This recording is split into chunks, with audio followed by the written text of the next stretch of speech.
Hello, Todd Clemens, Okeechobee Livestock Market, and here's your weekly market report. We're in the middle of February and still in the winter months, and we've got a lot of bad weather up there in the north and Midwest. Sale barns are closed down, minus 20-degree weather in places where cattle are, snow, ice, all that kind of stuff. And fortunately, we don't have any of those problems down here in Florida. We're able to have sales and keep going, and supplies limited in the bad parts, those freezing cold parts of the country, but the supply is whatever there is down here in the south. And we didn't have a lot of cattle, but they sure were higher. Runs have slowed down. We had about 700 head on Monday and Tuesday both, but calves and cows and bulls, everything was definitely higher. I think the weather had something to do with the prices, but I think that the market is in very good shape, and it looks like the demand is real good on this end of it anyway. Did hear where the box beef prices have leveled off and have come off on the retail end, so maybe there'll be a little bit of relief on the retail prices of beef at the grocery store, because they're having a hard time selling it at the high level. And it's not that time of year where people are outside barbecuing or grilling or anything outdoors because it's so cold. So it's a kind of in-between season for beef sales, and things should pick up as the winter goes by and we start getting more into springtime.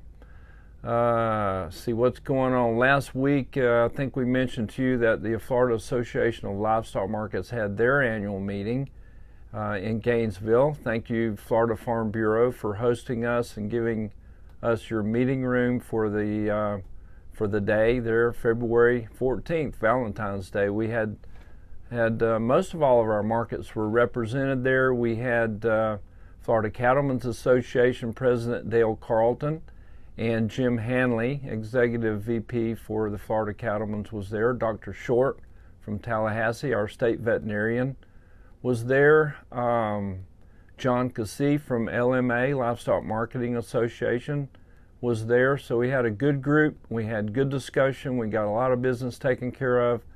We heard a little bit of an update from Dr. Short on what's going on in the health business, and trying to keep in touch with disease coming in or problems coming in with all the people that have been coming in. But we don't have the people coming in like they were. They've kind of closed that problem down. But there was, you remember the screwworm outbreak down in Mexico that was going on. So they're doing their due diligence here in the state of Florida.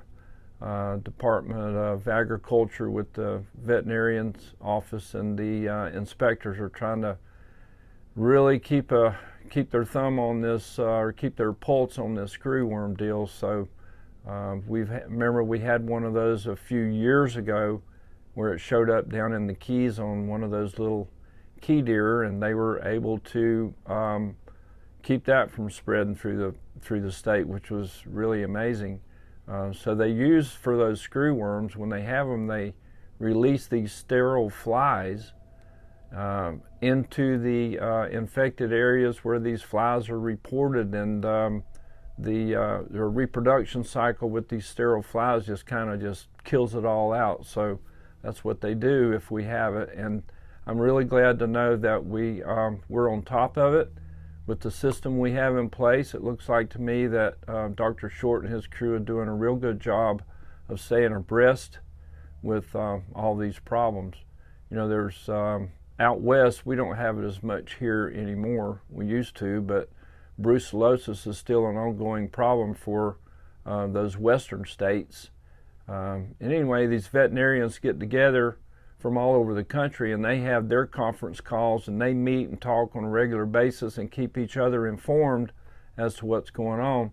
So when you hear about animal disease traceability and these things, this new tagging deal that's out and all that, just know that even with what we're doing and have been doing for the past forever years, these guys are on top of this stuff, and we're able to to find out if there are things out there that could be very detrimental to our cattle industry. And the veterinarians from across the country are doing a good job of keeping us safe, and that all goes hand in hand with your homeland security and your food sources being protected and not contaminated, and any foreign substances or foreign people coming in and infiltrating your food sources or your water sources. I think we're pretty well on top of it.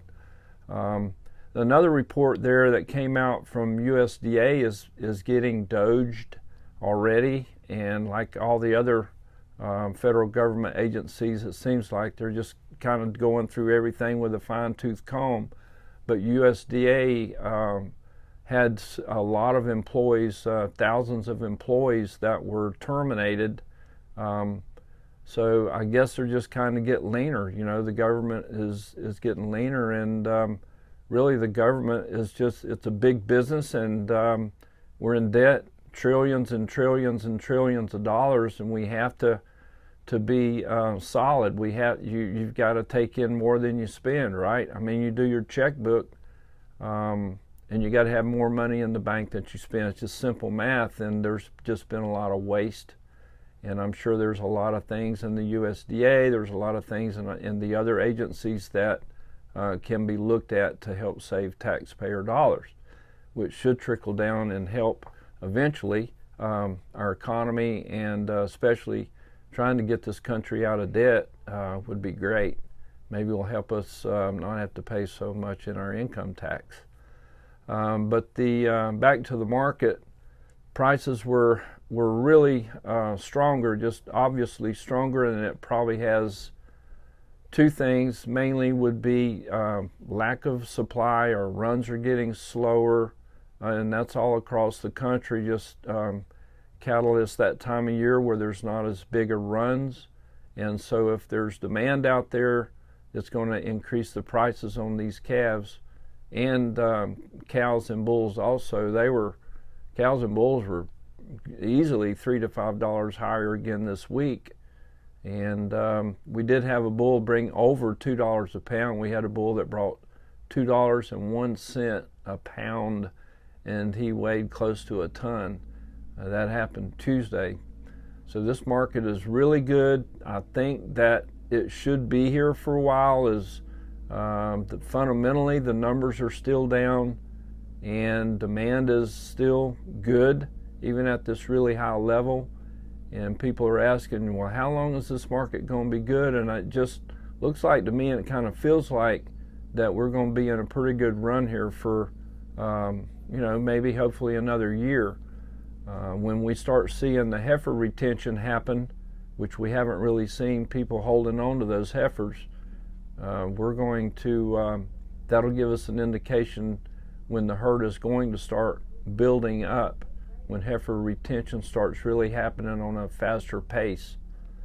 But I think high prices are just getting people to where they're selling steers and heifers both, and they're not retaining or saving those heifers like they normally would. So all in all, I think this market's going to be good for a while. And it's show steer time. Show steers and hogs. There's these fairs, state or county fairs are going on almost every week. We're getting letters from all the kids from all around the Big Lake area. I guess I think there's 9 steer sales and hog sales that we're getting letters from kids all over, and that's hundreds and hundreds of them.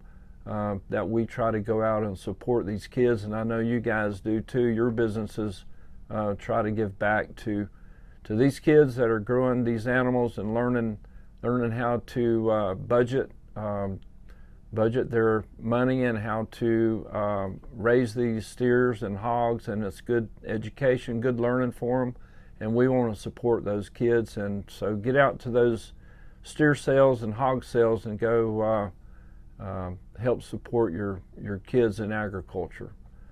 So the high prices this week, a couple local or names that are here quite a bit. On the calf side, Floyd Davis, right here from Okeechobee. Floyd sold a pretty good handful of calves yesterday, and he hit a really good market. And he's one of those guys that decided to sell his calves just a little bit lighter than normal, but he made a good decision because they really sold good, and he topped the calf market.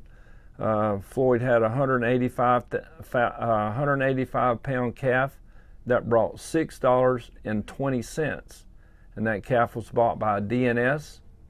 And on the slaughter cow side, a name that hardly ever misses a sale, just most every Monday and Tuesday all year long through the year, Adams Ranch brings a lot of cattle into this market. They're our friends and neighbors, not just east of town here.